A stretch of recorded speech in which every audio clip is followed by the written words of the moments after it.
Hi, I'm Rita Snyder. I am from UMBC and I'm taking Poly 280, which is Culture and Politics. I attended the Laurel Arts Council, which is a branch of the Laurel Parks and Recreation Department, and the organization is kind of responsible for bringing art back into Laurel and kind of gentrifying it. And Laurel is a low income city, so what they've been trying to do over the past couple years is turn it around. So they've been doing a lot of construction, bringing in the arts, and revamping a lot of things. And one of their big things that they're doing is they're trying to bring more culture into the city. So I attended the Laurel Arts Council meeting to kind of figure out what's going on and how are they trying to use the arts in order to make Laurel a better community, and kind of how that could even extend beyond Laurel's internal community. I wanted to introduce our special guest.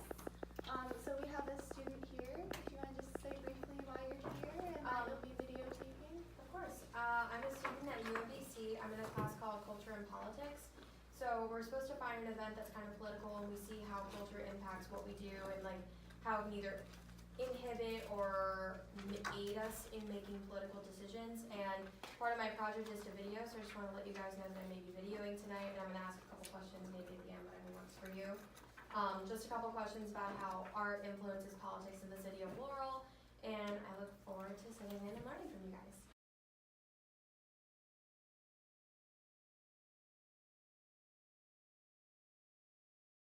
So let's go ahead and jump right in with number one on the agenda, Venus Theater and C Street Talk. Okay, hi. Thank you so much.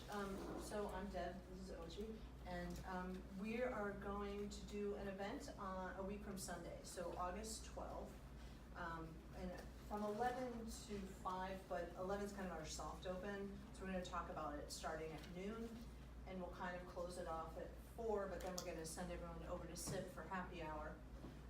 And it's called Venus Rocks, and it's we're throwing open our doors and taking our creativity into the street.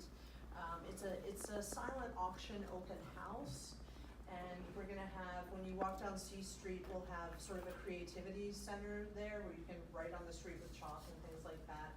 Tell me if I'm forgetting anything. And then we're gonna have these DIY photo booths. So we have all these set pieces and costume pieces. We've been there for 12 years. So we're gonna encourage people to take their photos in these different environments, and then we're gonna have a hashtag on Instagram.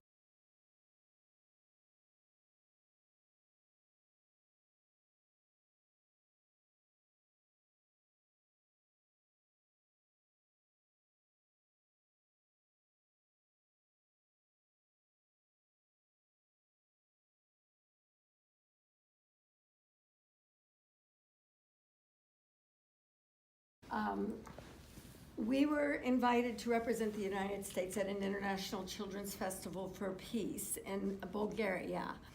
And I chose 9 of my dancers and 1 individual who is a violinist from Peabody to go and represent the United States. Interestingly enough, at that time, Bulgaria was communist.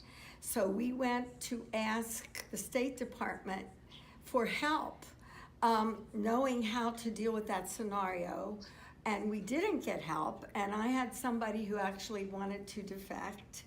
That's a whole other story, but it's very much about the intersection of arts and culture. This was created by a woman named Ludmila Zhivkova, who is the daughter of the president, who had an accident where she had a plate in her head, and she thought if you brought all the children of the world together, that once they knew each other, they would not want to blow each other up. So there were 10 children from 120 countries, and we created art.